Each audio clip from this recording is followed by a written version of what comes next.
I'm sorry that you cannot wrap your head around the burden of proof, epistemology, where and how we determine what evidence should or shouldn't be considered valid and useful.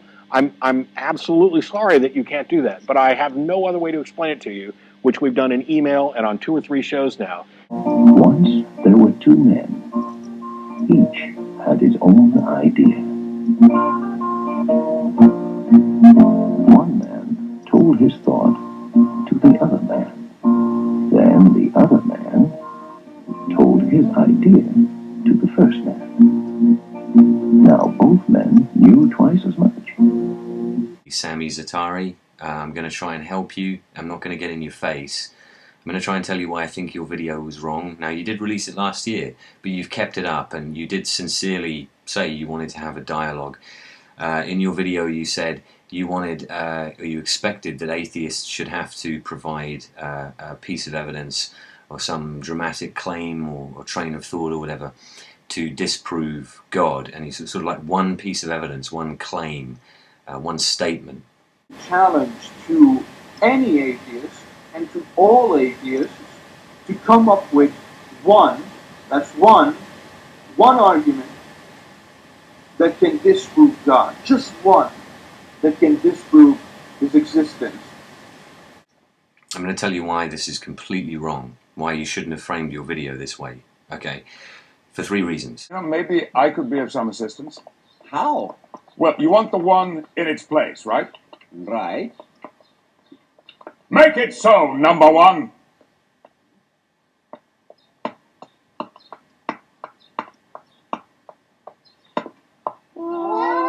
Oh, you are very good at that. Well, I've had a little practice. Mm-hmm. All right, Count, you can go ahead and count now. Most atheists strictly don't actually definitely believe there's no God. That would be strong atheism, like Matt Dillahunty from the Atheist Experience. Yep. Well, I got it. How about this? How about I just come down there and punch your fat head in for Jesus? That was great. The reason we do the show and the reason why I'm happy to have discussions like that with people is because there may be somebody else listening who maybe one little thing I say helps them change their mind or solidify a position. Maybe something you said, apart from the face punching, may have done the same thing. Most atheists are what you would call weak atheists, but that would be the definition in the dictionary, which is a disbelief in God. Now, alongside that are other definitions, often, as you see in a dictionary, right? But just as you don't get your morality from a religious text, you negotiate it in a fluid environment. You also get your language from a fluid environment, and it gets written down and printed down on a text, and people can say, hey, look at this definition. It doesn't matter, especially when you go there and you see different definitions. Another definition that you'll see in dictionaries like the Oxford English Dictionary will be a denial of the existence of God, like an outright belief that there is no God. And you see that next to a statement of a disbelief in God. Now, there is an important nuance between this. I don't believe in God, but I don't definitely believe there's no God. So this is the mistake that you make in the premise of your video. You're assuming that atheists believe for sure that there is no God, and this is not the case. I'm not going to repeat myself.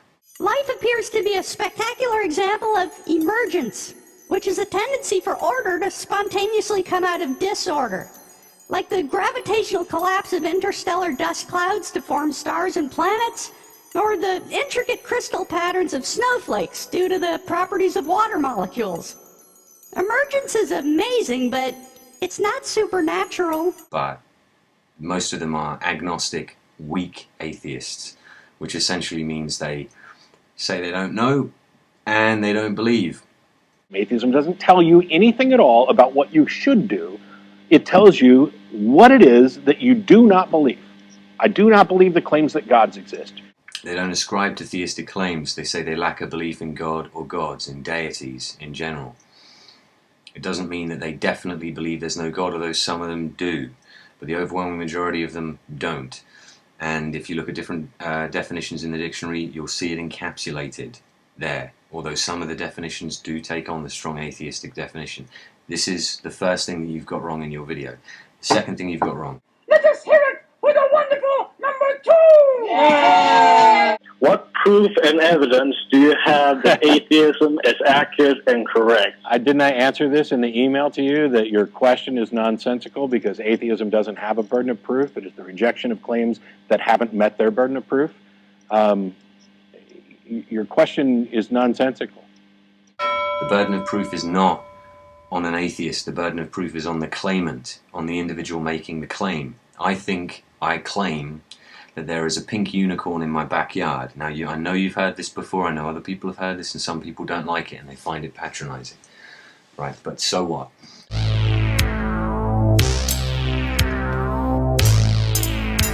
I say there's a pink unicorn in my backyard. What would be the healthy, skeptical, rational position for you to take? It would be essentially the same as agnostic atheism. You would say you don't know and you don't believe, and you would respond by saying, well, that's an extravagant claim, and the burden of proof is on you, the pink unicornist. And you'd be absolutely right. It does come down to burden of proof, and I'm going to explain to you why atheists, such as myself, have had to kind of shift the way that we speak. And this is why. Theists hate the burden of proof. And I don't fucking blame them. That statement comes with a whole fucking sack of ridiculous burden that you have to shoulder now as a Christian. We're talking snakes, Noah's Ark, the giant big wooden boat with 2 of every animal on the planet on it, and all of the logistical problems that come with keeping those animals on a boat for a year. The global flood itself, for which there's no reputable geological evidence, men that get nailed to pieces of wood and die and then come back from the grave and fly up to heaven. All of this shit that you have to carry around with you as a theist must be super heavy, Jack. And I can understand why religious people don't like having that burden. But rather than just laying the burden down, what religious people try to do is they try and shift that burden to someone else. They try and imply somehow that the atheist shoulders that same burden of proof. And of course, this is elementary fucking philosophy. If I understand it, it's ground level fucking philosophy, okay? This is something like a 5-year-old can understand. If I tell you that there's a unicorn living in the woods out in back of my house, okay, the burden of proof lies upon me, okay? You don't have to do any work at all to disprove that. Okay, the burden of proof lies with me. I got to grab a handful of oats and invite you over to my house and go, come here, unicorn. I got... Do you believe in my magic sandwich? Not even a... Do you believe in my magic sandwich? Do you believe in my magic sandwich? No. Okay, well, what is your proof and evidence that magic anti-sandwich is true and correct? The proof and evidence is the lack of existence and the lack of proof of the magic sandwich. Now, what is your proof? You need to show me proof. But where's your proof? You need to show me the proof. Oh, what is your proof? You're the one who doesn't believe in my magic sandwich.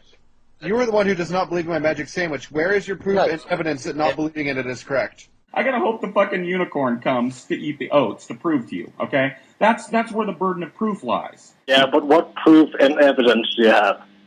Okay, I don't know how else I can explain this, but let's imagine that I have a box here, and Don claims that there is a unicorn in this box, and I say I don't believe him. I don't need any proof or evidence that my position is true.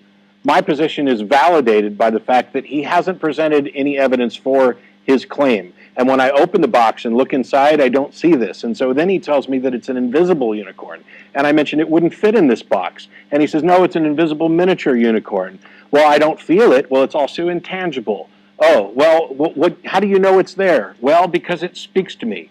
Okay, that's all nonsense. He's made a claim, and he's failed to provide rational evidence for it. My disbelief is justified by that. Okay, Matt. I'll grant you that. Boom! There, that was 2 chins. There. Yeah. That was fine. Okay. Yeah, that was fine, except I think you should do it again. Again? Yeah, make sure everybody understands, too. Okay, this is difficult, Big Bird. Yeah, well, okay, I do it for you. Here we go. You're doing real One well. more time. Here we go. Okay. But the invisible unicorn in your imaginary box is not an ideology like atheism is. So what proof and evidence do you have that atheism is accurate? You're done. You're done, John. You're done. I can't explain it. I explained it in email. I explained it here. We are on a shortened scope. There's no way I'm going to waste time explaining things like that. Riding on a tide, climbing up a tree, going for a high. The third thing that's wrong with your thing is related to the second mistake, and this is asking people to prove a negative. And that's got the same inherent wrongness to it as assuming that the burden of proof is on them. It's part of the same deal. So these are the three things that you get wrong. I want to make this clear to you. Now, this isn't dodging the issue, okay, because this is actually addressing it head on. It's asinine. And you're done, John. You don't get on anymore, ever. Jennifer in Kokomo, how are you? I am good. How are you? Riled up. As always, that's what happens when you watch this show. It's getting hot in here. So I could present some reasoning and some philosophical arguments in regards to being omnipresent and omnibenevolent and the presence of evil and these kind of debates and this kind of stuff, but it's not even necessary to do that. You've misframed the entire thing, and I'm going to respond to you finally by saying, please tell me what you mean by God. Please define this for me and present me the evidence, okay? And then we can consider your evidence as you, the claimant. Larry? Yes. There's a low-pressure system sitting out over the coast. The jet stream brings that into this area. The jet stream is controlled by the rotation of the Earth. You know who controls that? God. You know what? There's a jet stream of bullshit coming out of your mouth, my friend. You are busted, buddy. You know I love you so. Why is God not real? Why isn't he? Okay. Do you believe in unicorns? No. Why? Why? Because unicorns are fairy tales and it hasn't been proven that there is one. You are the best caller! You are the best caller ever! You can answer your own questions every single time.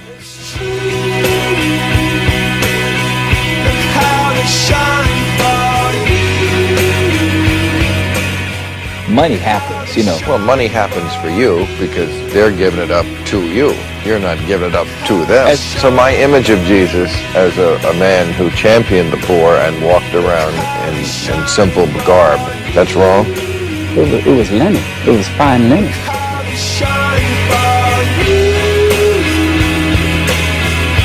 how they shine. Look at the stars. Look how they shine for you.